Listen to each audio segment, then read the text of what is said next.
Hi, my name is Rachel Lawson, and today I'm going to tell you a story that forever changed the way I see the word family. It began on what seemed like an ordinary evening, just one sentence, one smile, and suddenly, everything I had believed in for 35 years collapsed in a matter of seconds. Before we begin, have you ever had that moment when you realized you never truly belonged to the place you called family? And where are you watching from? Because I'm genuinely curious to see how far this story will travel. Thank you so much. I still remember that night at the Willow Table, the old-style American restaurant my family always chose for special occasions. The warm yellow light shimmered on polished silverware, and the smell of steak drifted gently through the air. I arrived 10 minutes early, as I always did, carrying a bottle of red wine I had carefully picked to celebrate the reunion I believed was happening the next day. It was late autumn in Portland, the air cool and crisp, and inside me was a small flicker of excitement, the hope of seeing everyone again, sitting together, talking like we used to. I truly believed that if I tried hard enough, every distance could be bridged. When my mother walked in, I stood and smiled to greet her. She was the same as always, petite, wearing a beige cardigan, her sharp eyes scanning every detail as if she were grading the room. My father followed, stern but distant. Then came Vanessa, her heels clicking with confidence, phone in hand, mumbling something to her followers on a live stream. They sat down. Everything seemed so normal that for a brief moment, I thought all our past misunderstandings had faded away. I poured the wine and said softly, "I've really been looking forward to the reunion tomorrow." I took a day off to prepare some food and even bought a few gifts for the kids. I had no idea I had just set the stage for one of the most painful moments of my life. My mother looked up, her lips curling slightly, her expression a mix of pity and disdain. "That reunion," she said calmly, "already happened last week." I froze. The words "last week" echoed in my head, then shattered like glass. Vanessa shrugged, her eyes still glued to her phone, a half-smile curling on her lips. "You're not real family, so why would you be invited?" The words were light, almost casual, yet they cut straight through like a blade. The whole table burst into laughter. My father nodded slightly, smiling as he sliced his steak, as if it were some harmless joke not worth taking seriously. My mother gave a faint, dismissive smile, the kind that said, "Don't make a scene." Vanessa turned her camera toward me and whispered, "My followers are going to love your reaction." I looked around the table and suddenly felt like an extra in a family portrait that had been framed long ago, just a blurred background. No one ever bothered to adjust the lighting. 4. I didn't cry. I didn't say a word. I simply set my glass down, the bitter taste of wine lingering on my tongue, though the real bitterness had already risen to my chest. I stood up, folded my napkin neatly, a reflex of habit more than anything, and said quietly, almost to myself, "I understand." No one stopped me. Not a single glance of remorse, not one voice calling me back. I walked out of the restaurant, the cold Portland air brushing against my face, seeping into my skin. My heels clicked softly on the damp brick pavement as I made my way to the parking lot, and inside me was a strange kind of silence, not sadness, but awakening. I sat in my car, hands resting on the steering wheel, staring at my reflection in the rearview mirror. My eyes weren't wet like they used to be after moments of humiliation. Instead, they were calm, steady, and clear. For the first time, I realized I was looking at myself without their lens distorting who I was. I drove home through the rain, the streetlights shimmering across the windshield, and in that quiet, flickering light, old memories came flooding back like a slow-motion reel I had tried so hard to forget. I remembered being 25, just starting my first job at an interior design firm. My paycheck barely covered rent and student loans, but one night my father called, saying his car's transmission had failed and he needed a few thousand to fix it. His tone was the same as always, part responsibility, part pressure, reminding me that I was the sensible one in the family. That night, I transferred $2,800 to his account and received only a short text in return. "Thanks, good girl." A week later, I saw Vanessa post a picture with that same car, Captioned, "Family Ride Day" with a heart emoji. I didn't ask questions. I just worked harder, took on extra projects, and kept telling myself I was doing it out of love, not for recognition. When my parents' house in Beaverton received a foreclosure notice from the bank, I was the one who sent them money to save it. 3 years later, I was still the one signing as co-guarantor when they refinanced the new loan. No one ever asked how I managed it. They simply saw it as the duty of the eldest child. In every family conversation, they spoke about Vanessa with pride. "She's so talented, so influential, so loved by everyone." And me? I was just her sister, the reliable one with a steady job. Steady, that word became a label that trapped me for more than a decade. In 2020, the pandemic turned everything upside down. My mother was rushed to the hospital for a heart condition. I remember that night vividly, driving through the darkness from Portland to Salem just to sign insurance papers and pay an advance of $18,000 in hospital fees. My father didn't have enough money, and Vanessa was filming a charity vlog in California. I handled everything: the ICU arrangements, the doctors, the medications, even sending money to my father for his stay near the hospital. During those weeks, I slept in waiting rooms, drank instant coffee, and worked remotely with my laptop balanced on my knees. When my mother recovered, she held my hand with tears in her eyes and said, "You're my blessing." But 2 days later, when she posted a thank you note on Facebook, the caption read, "Thank you, God, for hearing the prayers of my youngest daughter, Vanessa. Because of her, I was saved." I read that line over and over again, my heart tightening each time. It wasn't that I needed praise, it was the realization that, in their story, I had never existed. From that moment on, I learned silence. I kept sending them money every month, just in case, still helped my father with bills, still edited Vanessa's sponsorship contracts, still redesigned her apartment layout for her lifestyle videos. But deep down, I knew I was only maintaining the illusion of a family that had never truly been whole. I used to believe that if I just stayed kind, they would eventually see it. But kindness, in a toxic family, isn't a language of healing, it's a language that teaches others how to keep taking without ever giving back. I remember one time, when Vanessa launched her cosmetics brand, she asked me to redesign the garden space in just 2 days. I did it for free, paid for the materials myself, and even hired 2 friends to work overtime. On the day of the party, my mother said in front of everyone, "Vanessa designed it all herself, she has such great taste." I stood behind her, paint still on my hands, smiling as if it didn't matter. Eventually, I even began to believe that being forgotten was simply natural. Those years, I was like a quiet worker in the background of their story, the one who cleaned, fixed, and saved things, but was never the main character. Caring for them became a reflex. When the phone rang, my heart would race because I already knew it would be, "Rachel, Mom needs your help with this," or "Rachel, Dad needs money urgently." I had grown used to never being asked, "Are you okay?" And as I got older, I understood that one-sided love isn't really love at all, it's depletion. I once broke down crying while drafting plans at midnight, remembering how my mother had told a neighbor that I never cared about anyone. She said it right in front of me and still managed to smile as if it were a funny anecdote. I smiled along so she wouldn't lose face. My greatest skill was making everything look fine even when I was breaking inside. After that night at the Willow table, when I heard them say I wasn't real family, I finally understood that all those years I had been paying for something they never valued. I had been the one holding them together with money, time, and silence. But in return, they saw me only as a source, not as someone who belonged. My trust hadn't shattered in a single day, it had rotted slowly, piece by piece, through every moment I was forgotten, every time my work was stolen, every time I was cut out of the picture. And when the wine glass on that restaurant table shattered inside me, I knew those fragments could never be pieced back together again. That night, when I got home, I opened my design notebook, but instead of sketching, I wrote a single sentence. "They don't need me, they only need what I bring." Then I closed the notebook.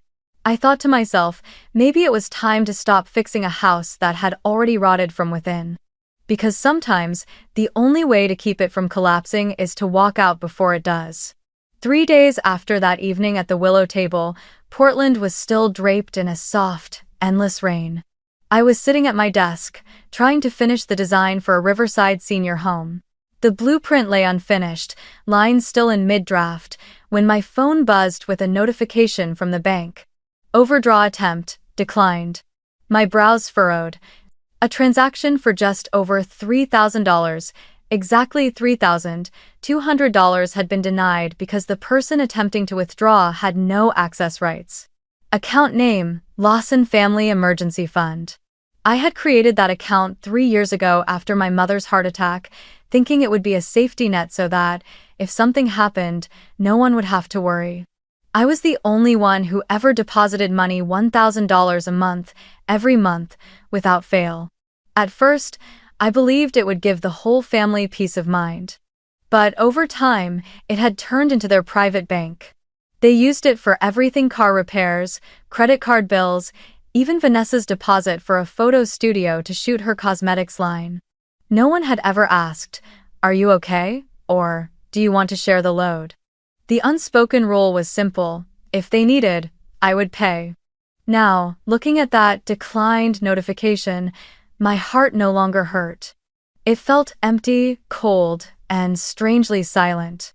I opened the banking app and stared at the balance over $42,000 still sitting there. A number I had once thought of as a safety rope for the family now stood as a monument to my own naivety. My fingers moved slowly, almost trembling, as I pressed transfer. I moved the entire amount into my private account, the one no one knew about. Then I locked the linked card, changed all the passwords, and enabled biometric authentication. Each tap felt like cutting another old rope wrapped around my wrists. Right after that, I took a screenshot of the transaction declined notice and sent it to my father with a single line: "Payment denied." Must be that family-only policy. Just 7 words, but like a soft punch, precise and strong enough to make the reader understand I wasn't the one who would endure anymore. 10 minutes later, my father called. I let the phone ring until it stopped. He called again, and then a third time. I stayed silent. I didn't want to hear that familiar voice, the one laced with authority and the unspoken assumption that I would obey. I placed the phone face down on the table and sat still, listening to the rain beating steadily against the window. I knew he wouldn't stop. But this time, I wasn't afraid. In my head, memories of the emergency fund replayed like an old tape. The night my mother called, crying because the electric bill isn't paid, they might cut it off. The morning my father texted, "Send me something," the car broke down on the road. Even Vanessa, calling me for the first time just to ask, "Do you still have a limit on your card? I just need to borrow $2,000, I'll pay you back after my next job." No one ever paid back. No one ever mentioned it again. And I had never asked. I stood up and made coffee. As the hot water poured in and the steam rose in a soft haze, I suddenly realized this was the first time I was doing something purely for myself, not for anyone else, not to save anyone, but to reclaim a part of my life they had spent. Yet, at the same time, another feeling crept in: fear. I was afraid because from that moment on, I had officially cut the only remaining thread tying me to them. I was afraid of the silence that would follow, afraid they would call or show up at my door tomorrow, afraid of the accusations, afraid of my own weakness. Because I knew no one could make me feel guilty quite like they could. They didn't need to yell. Just one sentence like, "How can you abandon your family?" was enough to shake me, but I couldn't go back. That night, I opened my laptop and logged into the bank account again, just to see the zero under family fund. Everything looked wiped clean, empty, weightless. I took a deep breath, sipped my coffee, and let myself feel that emptiness. Freedom always comes with loneliness, and this time was no different. Around 10 o'clock, Vanessa sent a message. "Dad says the account's not working. Can you check it?" I watched the screen light up but didn't reply. Another message arrived a minute later. "Must be a bank error. Mom's worried." I let out a small laugh. "No, are you okay? No, are you upset? Only, where's our money?" I set the phone down and stepped out onto the balcony. The rain had stopped. The post-rain air was damp and cool, carrying the faint scent of wet leaves. In the distance, the Hawthorne Bridge glimmered, cars lined up one after another. Everything out there kept moving as if no one had just ended a 35-year relationship with their family by pressing a single transfer button. Inside me, emotions tangled strangely, lightness mixed with trembling. What does freedom taste like? Perhaps it tastes like cold air, like silence, like fear braided with relief. But I knew this was only the beginning. I had cut the cord, and the people on the other end of it would not stay still. The next evening, just as I turned off the living room lights and was about to make myself a cup of ginger tea, a knock echoed at the door. At first, it was 3 short taps, then quickly turned into loud, heavy pounding, as if someone were trying to break it down. I glanced at the clock, 8:46 p.m., my heart skipped half a beat. I knew exactly who was outside. Each thud against the door reverberated through the walls, straight into my chest. I walked to the door, but didn't open it right away. I looked through the peephole. Just as I expected, my father, my mother, and Vanessa. My father stood in front, face flushed red, eyes burning with anger sharp enough to pierce through the wood. My mother stood slightly behind him, arms crossed, wearing that familiar look of wounded innocence I had seen 1,000 times before. And Vanessa, as always, held her phone up, camera pointed toward me, her hair in a tight bun, lips slightly curled, recording, no doubt, for one of her reaction videos. I didn't open immediately. I let them stand there for a moment, listening to the sound of rain pattering on the porch roof, and my father's voice growling through the door. "Rachel, open this door. Did you really cut off your family's money?" Each word landed like a hammer blow against old memories every time he had shouted like that, when I hadn't transferred money fast enough, when I dared to question who actually paid the bills. I took a deep breath, turned the lock, and opened the door just a small crack. The cold air rushed in, carrying my mother's perfume mixed with the faint smell of tobacco from my father's coat. "What's going on?" I asked, my voice steadier than I expected. My father glared, pointing a finger at me. "Don't play dumb. That account was family money. Who do you think you are, locking us out like that?" I looked him straight in the eye, unblinking. "That account is under my name. I created it to help, not to be taken advantage of." "No," my mother cut in, her voice trembling but sharp. "Watch your tone. That fund was for the family. Your father and I used it for everyone. What's wrong with that?" I let out a short, dry laugh. "What's wrong is that you said everyone, but the only person who ever put money into it was me." Vanessa kept recording, the light from her phone casting a pale glow over her face. "Are you turning this into a documentary or something? This is such a Netflix-level family tragedy," she sneered. I looked at her and asked quietly, "Are you seriously recording this?" She shrugged. "My followers love family drama. Don't act like this is new to you." My father snapped his head toward her and barked, "Turn that phone off." Then he turned back to me, lowering his voice but filling it with warning. "You're embarrassing this family, Rachel. No matter how angry you are, this family is still yours." I tilted my head slightly, my tone steady and deliberate. "Is it?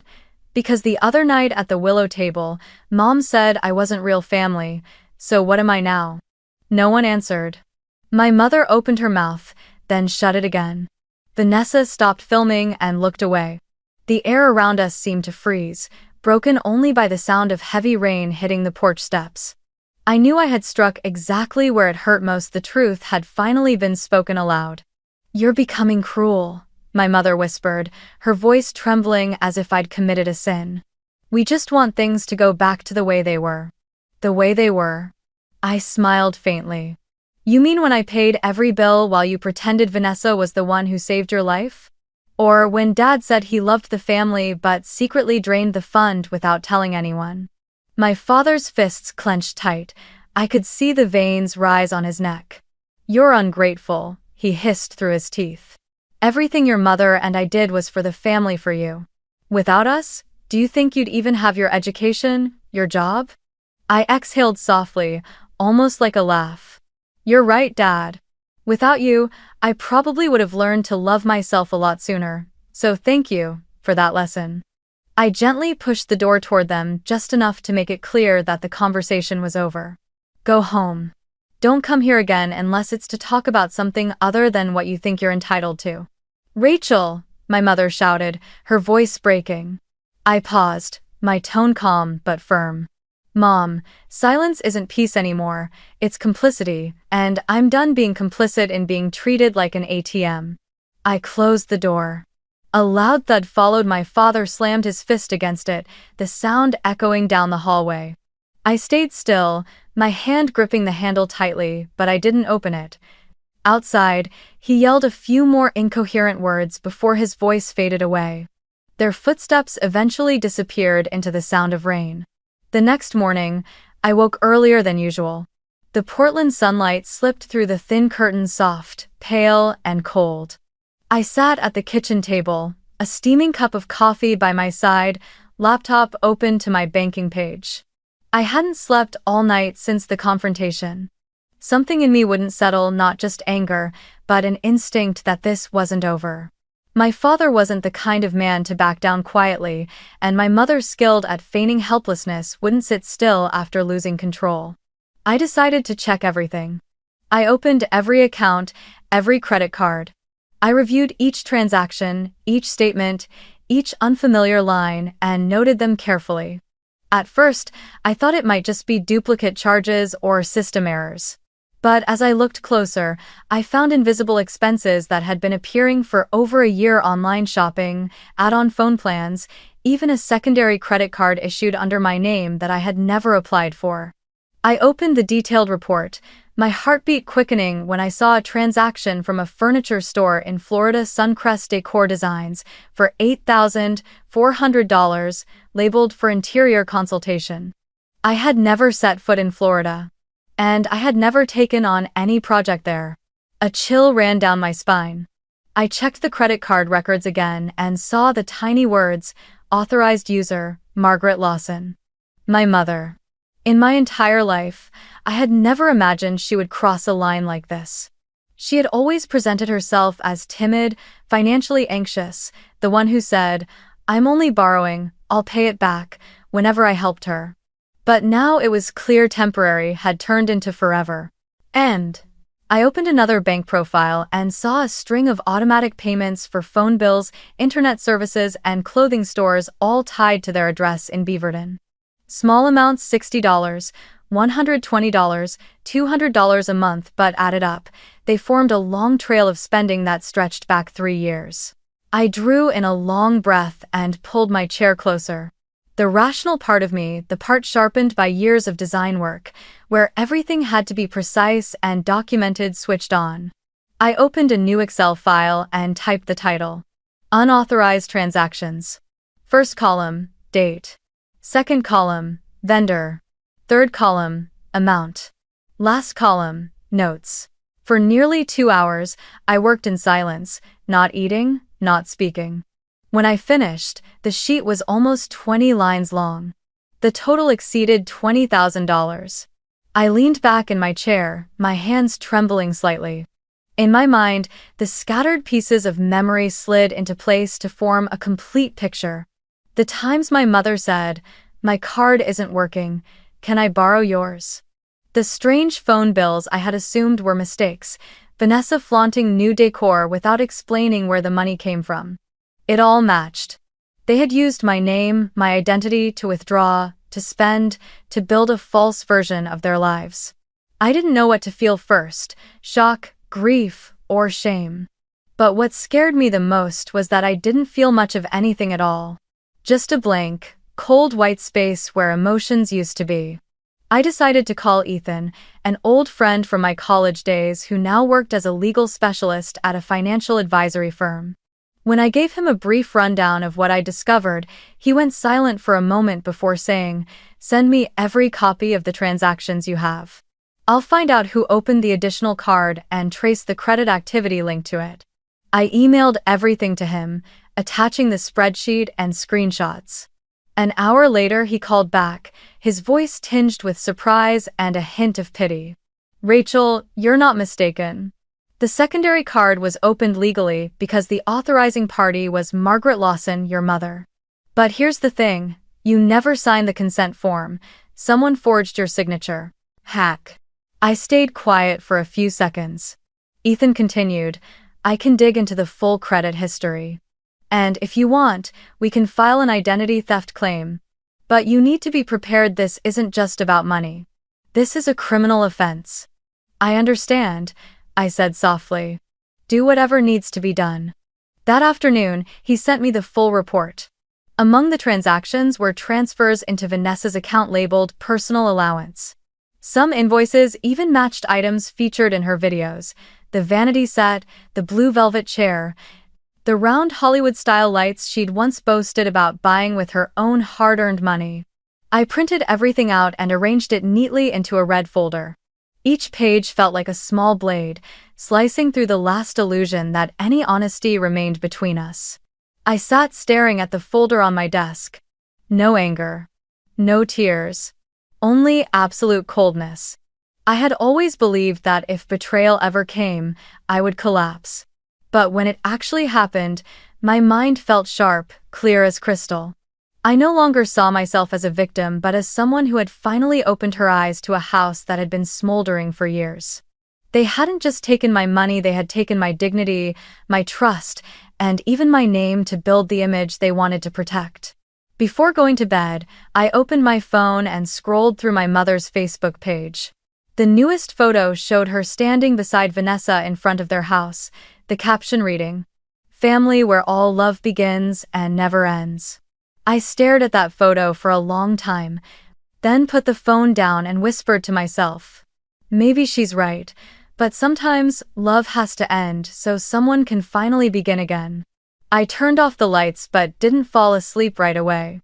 Outside, the cold wind moved through the trees, carrying a low murmur like a reminder. The truth had surfaced, and there was no way back. The next day, as I sat at my desk, the glow of my laptop screen reflected off the red folder the stack of evidence I had printed the night before. The apartment was silent except for the steady sound of rain falling outside the window. I didn't know what to do next. Part of me wanted to hand everything over to the police. Another part wanted to close the laptop and disappear from this city, leave it all behind. Just then, my phone vibrated. On the screen appeared a name I hadn't expected: Walter Green. My grandfather. The man my family had cut off nearly 10 years ago. I froze for a second, then pressed answer. Rachel. His voice was deep, slow, tremoring slightly with age but clearer than ever. I know everything. They've treated you terribly. Oh. I couldn't respond right away. I just exhaled softly. Grandpa, how do you know? He chuckled lightly on the other end, the sound rough but warm. Did you forget? I still have a few friends at the bank. Everything finds its way back to me. But don't worry, you're not crazy, you're just waking up. I bit my lip, tears rising for reasons I couldn't fully explain. Just a few words, but they tore open the cold silence I'd endured for years. I tried to keep my voice steady. They used my name to take loans, open cards, spend money. I don't recognize them anymore. On the other end, he sighed, a sound that seemed to stretch across time. Rachel, this didn't start recently. I'm afraid you don't know that I've been a victim of theirs too. I frowned. What are you saying? I set up a fund called the Green Family Trust Fund when your parents got married, he said slowly. The purpose was to help them if they ever ran into trouble, so they wouldn't have to borrow from loan sharks. I gave them limited access, $20,000 a year. But recently, when I reviewed the records, I discovered withdrawals that were more than double that limit. When I asked the accountant, he said your parents had submitted an additional temporary authorization. I went cold. Temporary authorization? But you never signed anything. One? Exactly, he replied, his voice tightening. I never signed a thing. The signature on file is forged, and the person who signed in my place was your father. I sat up straight, my heart pounding. The pieces began to lock into place. They hadn't just used my name to take money, they'd forged my grandfather's signature, the only person in the family who had ever helped them without conditions. "Grandpa, do you have proof?" "Yes," he said firmly. "You should come see me tomorrow. I want you to look at all the documents yourself. I've also had my own lawyer review everything. If the forgery is real, this is a criminal act, and I'm not staying silent anymore." I sat there, stunned. All these years I'd thought of him as a rigid old man, the one who had once shouted at my mother for trying to sell a piece of inherited land without asking him first. After that, my mother cut off contact, telling everyone he was controlling and stingy. I had believed her, avoiding him because I thought he didn't want to see me. But now, his voice came through the phone warm and clear, like the only person truly on my side. The next morning, I drove south through the city. My grandfather's house sat on a rise in Forest Park, an old dark brown wooden cabin with moss creeping around the porch. I hadn't been there in over 8 years. As soon as I stepped inside, the smell of pine and strong coffee spread through the air, filling me with an odd sense of calm. He was sitting in the living room, a wooden table in front of him covered with files, envelopes, sealed documents, and stacks of bank statements. He looked at me, his eyes gentle but resolute. "Sit down, Rachel. I think you need to see this." Saturday. He slid a thick folder toward me. Inside was a photocopy titled Amendment to Trust Fund Agreement. At the bottom, I immediately recognized the clumsy handwriting trying to mimic his slanted script. The signature read Walter Green. My eyes widened. Underneath, on the cosigner line, was my mother's name, Margaret Lawson. I read the first sentence aloud. "I, Walter Green, agree to allow Margaret Lawson and her husband, Robert Lawson, to withdraw an additional $50,000 from the Family Trust Fund for emergency reasons. Date signed, 2 years ago." I turned to him, speechless. He nodded slowly. "I never signed it, and there was no emergency. They forged my signature, faxed it to the bank, and withdrew the money themselves. I only discovered it when my accountant sent me this year's audit report." He paused, looking at me with a kind of sorrow. "Rachel, I let them do this for too long. I thought silence would keep the peace. But I was wrong. My silence made me complicit." I stared down at the papers, the numbers blurring in front of me. "They've taken your money, and mine. This isn't just greed, it's reckless." "Exactly," he said. "And now it has to stop." He opened a smaller envelope and took out a handwritten note. "These are the withdrawal slips. Look closely." I studied them, multiple transfers into an account under the name Vanessa Lawson. Several matched the charges I had seen on my own credit report. The same pattern, the same machinery. They had turned 2 generations into their victims. I didn't say anything. I just sat there, staring at the window where the autumn light streamed through tiny floating dust particles. Inside me there was no longer anger, only exhaustion. But within that exhaustion, something else began to emerge: clarity. For the first time, I could see the road ahead clearly. Not revenge out of hatred, but action out of justice. Walter stood up, walked to the table, and poured me a cup of hot tea. He placed a trembling hand on my shoulder, his voice low but steady. "You can choose silence, the way I once did, or you can choose to end this chain of deceit. Whatever you decide, I'll stand by you. Because, Rachel, you are the only one in this family who has kept her integrity." I looked up, my eyes stinging but bright. "Grandpa," I said slowly, "if they can forge your signature and use my name, then neither of us has anything left to lose, so let's see this through." He nodded, his frail hand tightening slightly around mine. "Good," he whispered. "This time, we won't let them rewrite the story." That afternoon, as I left his house, the first rain of the season began to fall again.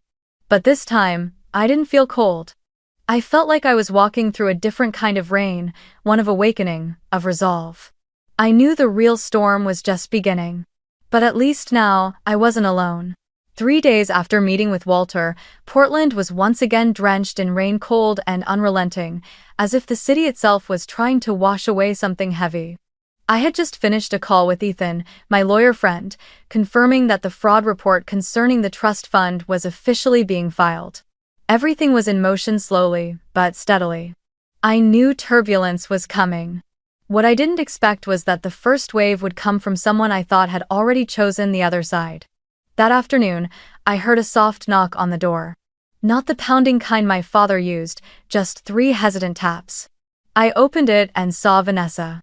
She had no phone, no heavy makeup, none of that forced influencer smile. She looked smaller, paler, her eyes swollen red as if she'd been crying all night. In her hand was a damp coat, rain still clinging to it. I simply said, "Come in." The apartment was so quiet that we could hear the drip of rainwater from the gutter outside.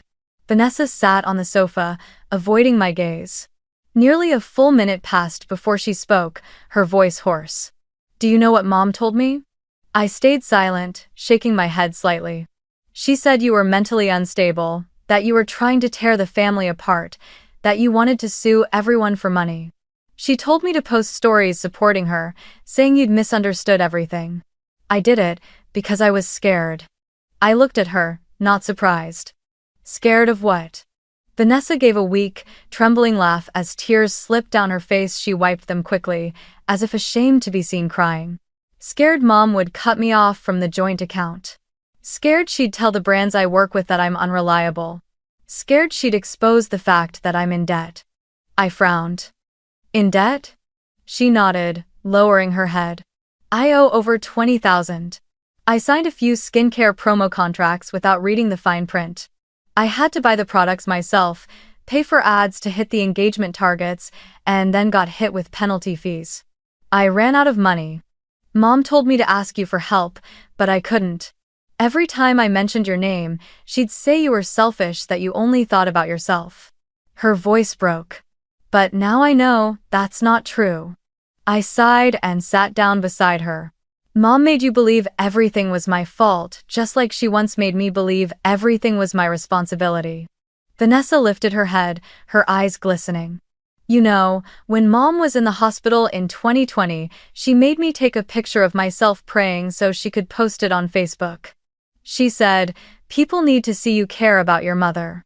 When that post went viral, everyone praised me for being a devoted daughter, but you were the one sitting in the hospital all night. I knew that. But Mom told me not to say anything. She said, 'The family has to look consistent.'" I gave a faint, bitter smile. I figured as much. Mom always did love perfection as long as the picture looked complete. She didn't care if it was hollow inside. Vanessa buried her face in her hands. "I'm so tired, Rachel, tired of pretending, tired of playing the role of the successful daughter. I don't even know who I am anymore." Her voice cracked into sobs. "I know you're angry. I deserve it, but I don't know what to do. I can't live in that house anymore. Mom controls everything: my phone, my money, my work, every contract I sign, she has to approve. I don't have any freedom left. She said if I don't do what she says, she'll tell Dad about my debts. And you know how Dad is, he'll lose it." I stayed silent for a long time. Not because I had nothing to say, but because I knew any word from me could make her crumble completely. I stood, opened the desk drawer, and took out my checkbook. As I began to write, Vanessa looked up, her face frozen in disbelief. I signed my name, tore the check out, and placed it in front of her. $6,000, I said quietly. "Not much, but enough for you to leave. Find a place to stay, start over." Her eyes widened. You're really helping me? After everything I said? After everything I did?" I looked straight at her, my voice calm but firm. "Don't use it to pay their debts. Use it to get away. You don't owe me anything. But if you really want to save yourself, the first step is to walk out of that cycle." Vanessa gripped the check tightly, her hands trembling. "Why would you still help me? I don't deserve it." I gave a faint smile. "Because I don't want to hate you, I just want it to stop." The room fell silent. Only the ticking of the clock and Vanessa's shaky breathing filled the air. After a while, She looked up, tears streaming down her cheeks, but this time, they seemed lighter, freer. "You know," she whispered, "I've never seen you this strong before. I used to think you were weak, that you let everyone walk all over you. But now I get it, your silence was never weakness. It's what scared me most, because it made the truth impossible to ignore." I looked at my sister for the first time, not as an adversary, but as a lost young woman trying to find her way out. I poured her another cup of hot tea and set it gently in front of her. "You can start over, Vanessa. No one's stopping you from doing the right thing, but this time, do it for yourself, not for anyone else." She nodded, clutching the check in her hand as if it were a lifeline. "I'll go. A friend in Denver said there's an empty room I can stay in for a few months. I'll find a new job. I don't want to go back to that house anymore." I placed my hand on her shoulder, giving it a gentle squeeze. "Good, keep that promise." Before leaving, Vanessa paused by the door. "If Mom finds out about this, she'll lose it," she said quietly. "She'll say you poisoned me." I shrugged. "Let her say it. People only fear losing what's real. What she's afraid of losing was never real to begin with." The door closed softly behind her, leaving the faint scent of rain lingering in the air. I stood still, staring at the cup of tea she'd left on the table, the steam still rising. For the first time in years, I saw a small crack in the walls of that family, a crack just wide enough for light to come through. And I knew that once someone begins to see the truth, the entire structure of lies will eventually collapse. The messages started flooding in the next morning.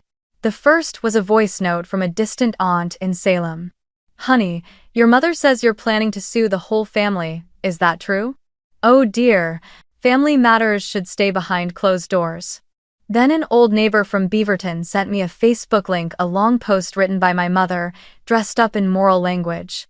"When money blinds the heart, even the child you raised can turn against the home that nurtured her." I paused. Underneath, the comments were painfully familiar.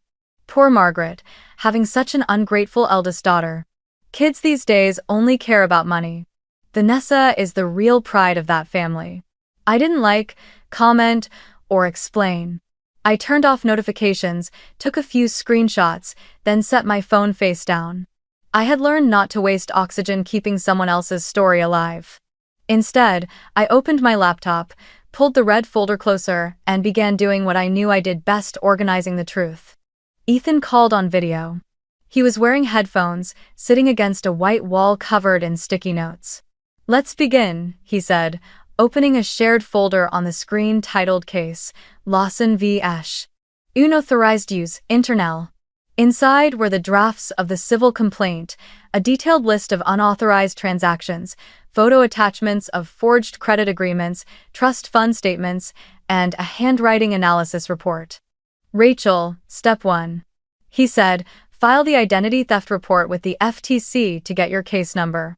Step 2. Freeze your credit with Experian, Equifax, and TransUnion. Step 3. Send a demand and preservation letter to compel them to retain all related documents. Step 4. File a civil complaint for unauthorized use of identity and breach of trust fund, with a court subpoena for the bank's records." I nodded, opened a new tab, and began completing the form on identitytheft.gov using the details he'd prepared. With every click of next, it felt like I was sliding another deadbolt shut. That afternoon, Ethan and I went to the notary's office so Walter could sign his affidavit as a witness. In it, he detailed the creation of the Green Family Trust, the annual withdrawal limit, the date he discovered the forged amendment, and affirmed that he had never signed or authorized any faxed approval. His hand trembled slightly, but his writing remained steady and graceful. When the red seal pressed down, I heard a sharp, satisfying thud like an anchor finally dropping after a long storm. "One lock secured," Ethan said. "Now for the demand letter." The letter was meticulously drafted, 7 pages long. It began with a summary of the events, cited the specific breaches of the trust agreement, listed the unauthorized card transactions, and demanded that all parties immediately cease using my identity, return the misappropriated funds, and preserve every related record, device, email, and message. The final line was short but razor-sharp. Any destruction of data after receipt of this notice will constitute bad faith, spoliation, and will be subject to adverse action by the court. Ethan told me to sign it digitally. He would send both certified mail and email copies. I signed without a tremor. Outside, the rumors were swelling like a balloon inflated with panic. My mother's pastor texted me, saying she was praying for Rachel to come back to the family, along with a Bible verse about honoring one's parents. A neighbor from my building posted a video of my father arguing with security for trying to get upstairs, captioned on the neighborhood app. Lawson family drama. Then came a call from an unknown number, a man's voice, faintly accented. Are you really trying to disgrace your parents in public? I didn't hang up. I said, I'm protecting my own identity. Goodbye. Then I blocked the number. No explanations, no defenses. The truth would stand on its own when the time came, and I needed to save my energy for the things that had structure, process, and accountability. On the third day, an email appeared from a law firm where I'd interned 7 years ago. The subject line read, Pro bono inquiry, family trust abuse. They wrote that they'd heard about the case through Ethan's professional network, noting it as a textbook example of intrafamily trust fund abuse and identity theft. They offered to assist pro bono with research and court filings, calling it a model case for their internal training program. I read the email twice before replying, I agree, but I don't want this turned into a media weapon. I only want boundaries. Their response came quickly. We respect that. No. Ethan suggested one more step, filing a brief non-emergency identity theft report with the local police department to create an official record in case criminal action was needed later. I went to the station, sat on a blue plastic chair, and answered each question carefully, submitting copies of Walter's affidavit, the transaction logs, and the signature photos. The officer took notes diligently, then handed me a case number and his business card. If they approach you at home or work in a threatening way, he said, call 911. It could escalate to harassment. I nodded, slipped the card into my wallet, and walked outside. The air was cold, but the sky was clearer than it had been in weeks. That night, my mother called. I answered, knowing I'd need to record the conversation. Her voice trembled, half pleading, half manipulative. Don't do this, Rachel. The neighbors are laughing at me. Are you really suing your own family? Who's been putting these ideas in your head? I spoke calmly. I'm filing a claim because my identity was used without my consent. As for the trust fund, Grandpa signed an affidavit as witness. This isn't a joke, Mom. Her tone shifted instantly, breaking into sobs. I just wanted to keep the family together. I closed my eyes, speaking slowly. By forging Grandpa's signature? By opening credit cards in my name? What exactly are you trying to keep together, the family or the image of one? There was silence on the other end, long, sharp, and final. Then she hung up. The next morning, my parents' attorney sent a short email denying all allegations, claiming that all withdrawals were made for the benefit of the family and with the implied consent of all parties. Ethan let out a dry laugh. That line gives them away. Implied consent is the most desperate phrase in the vocabulary of desperation. He immediately drafted a contingency motion requesting a temporary restraining order in case my father tried to confront or threaten me at home or work. Again. I reread every line, and for the first time, I didn't feel like a victim tossed around in a storm. I felt like the one in the cockpit, eyes fixed on the control panel. The story spread through our small community like wildfire. But across the hill, in Walter's wooden house, everything moved at a different pace. He carefully gathered old files, called the trust's accountant, sent written orders suspending all withdrawal rights of my parents, and reassigned the trustee oversight. He told me quietly, I've stayed silent for too long. I thought letting things go was love, but love without boundaries turns into the breeding ground for abuse. I looked at his frail hand resting on the folder's edge, steady, unshaken, quietly resolute. By the weekend night, I received an email from the Risk and Compliance Division of the bank managing the trust. They confirmed that an internal review had been opened in response to the evidence preservation demand. Attached was a list of items they were backing up: fax documents, login logs, recorded calls with the individual identifying as Walter Green, and the ID copies submitted during the withdrawal limit change. I read the last line twice.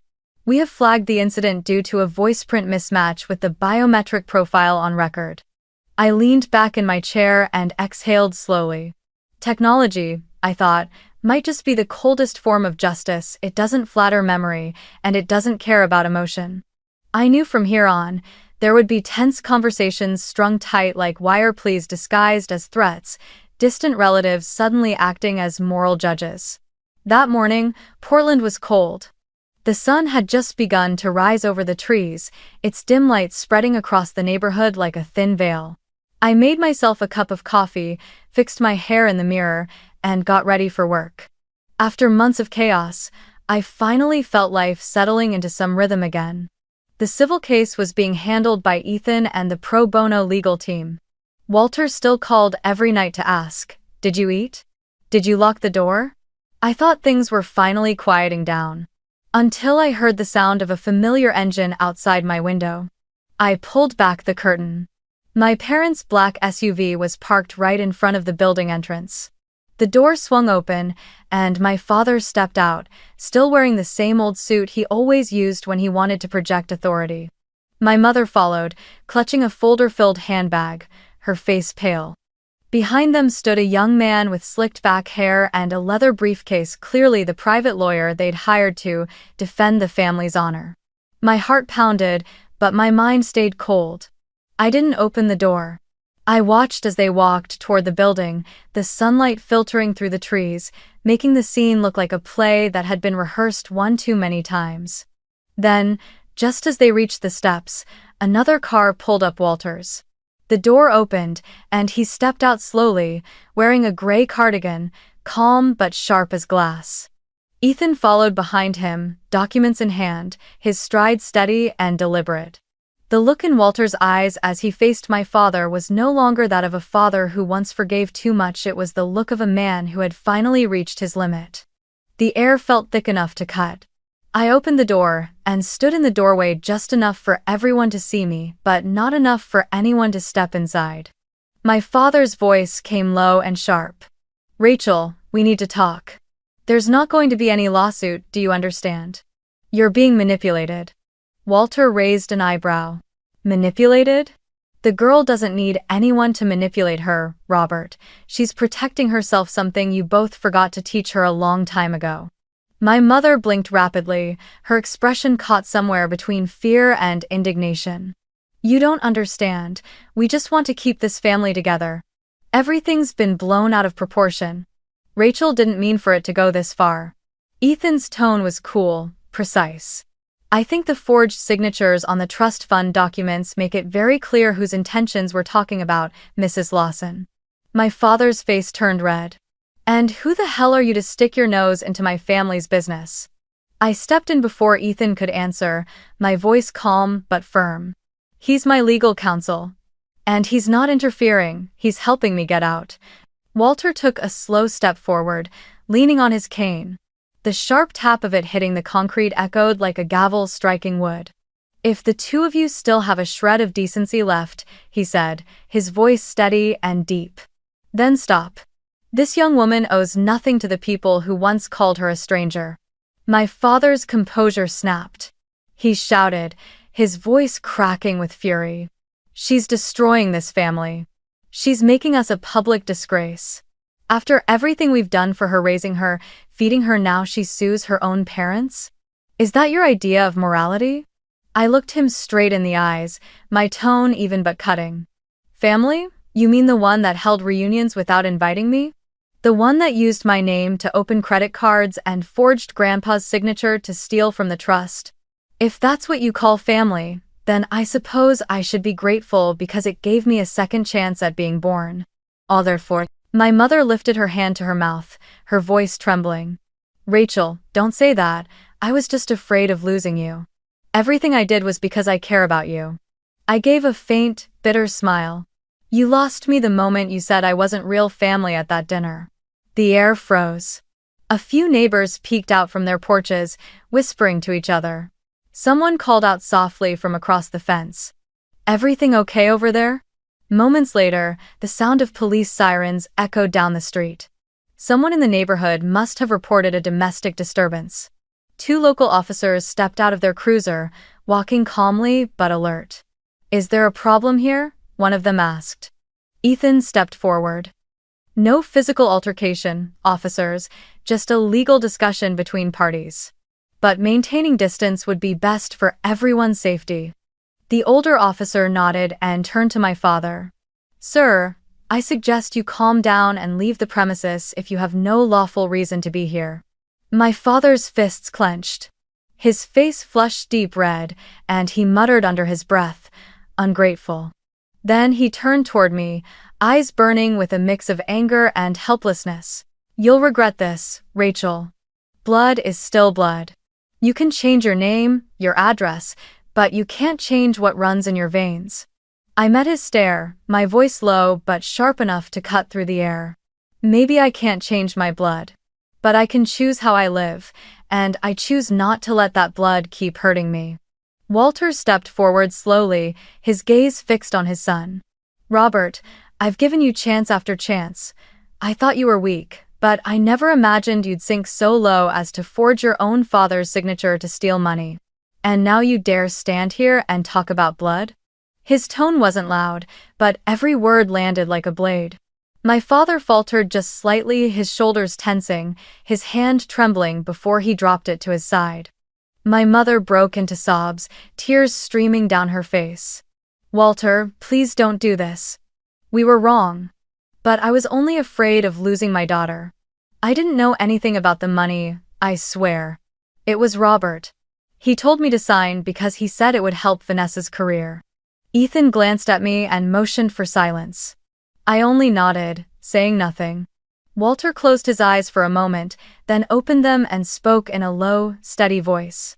All right. I won't have the police arrest you today. But from this moment on, the trust has been placed under new supervision. The two of you won't see another cent of it. I have only one lawful heir now, Rachel. Everyone went still. Even the younger officer hesitated for a second. My mother stared at me in disbelief, while my father's face drained of color, his mouth opening but no sound coming out. Walter turned to me, his voice softening.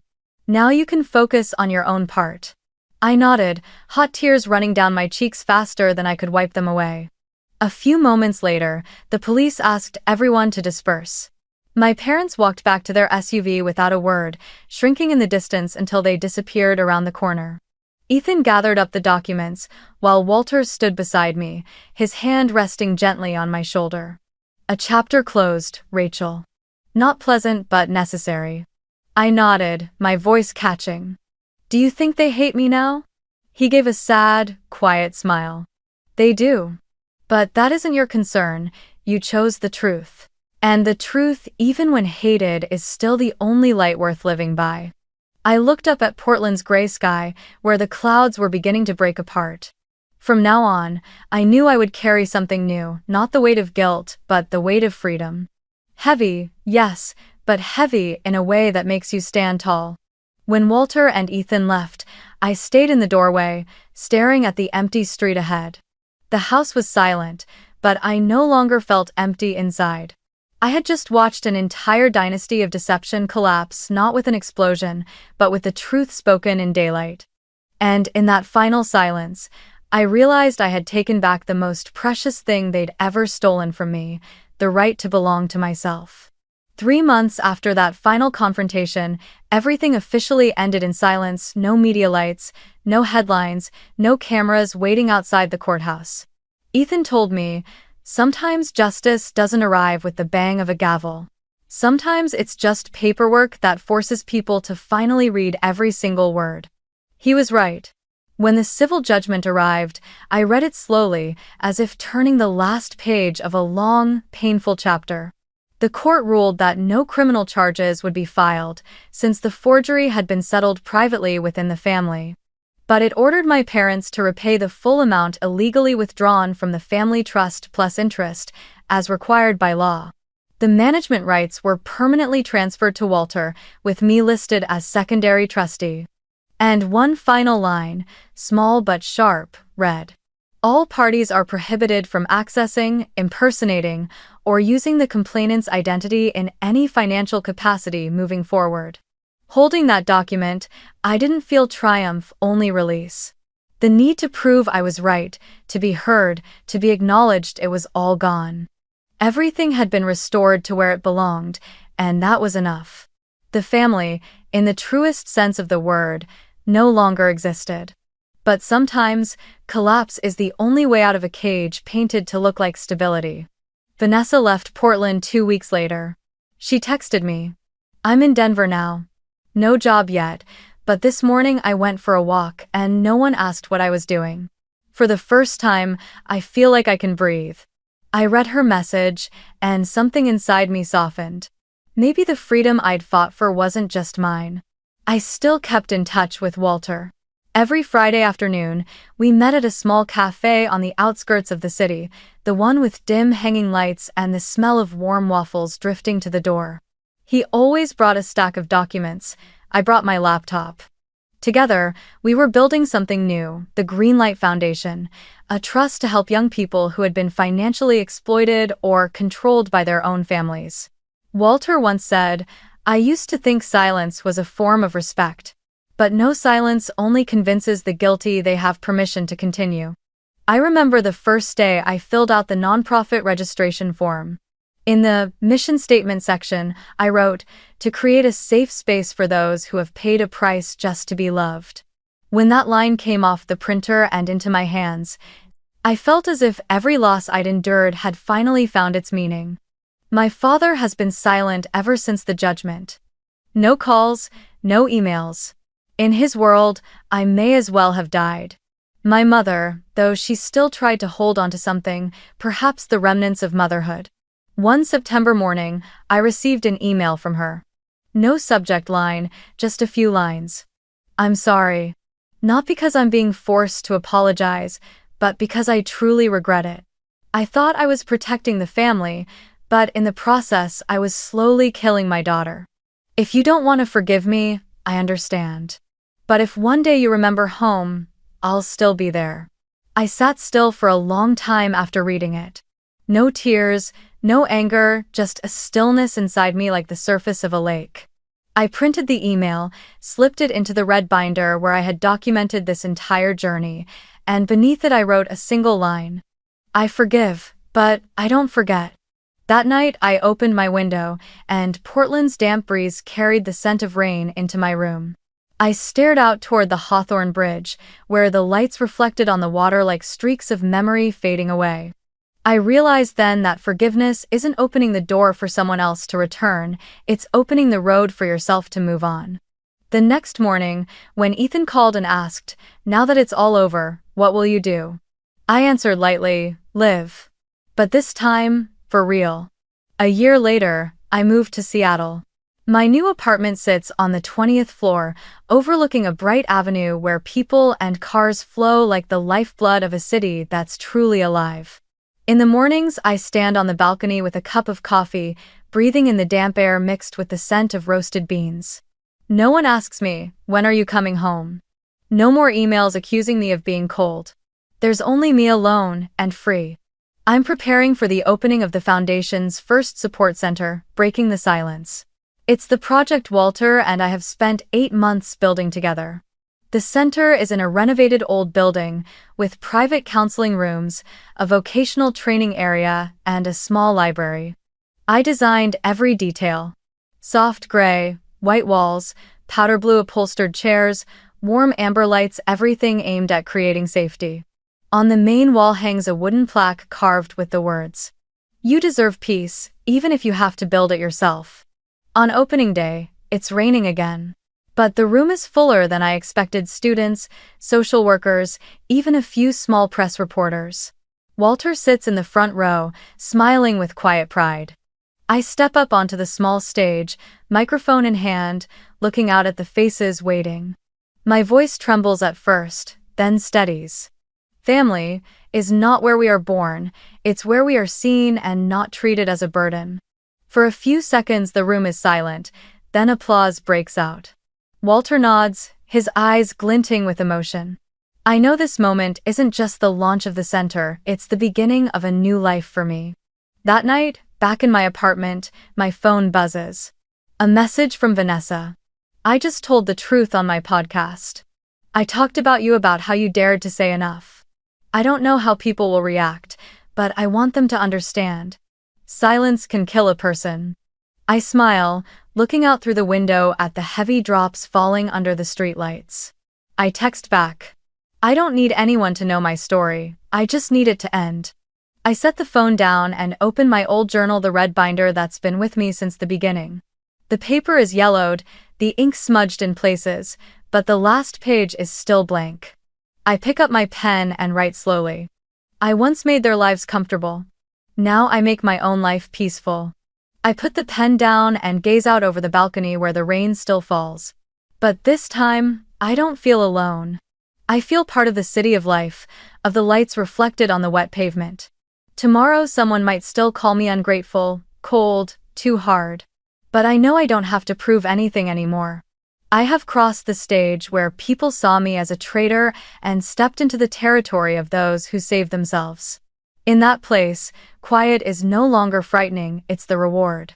The rain keeps falling, and I let it, as if each drop is washing the old dust from my soul. From the 20th floor, Seattle shimmers in the night. I smile softly and whisper, not for anyone else to hear, only for myself. At last, I am the real family of my own.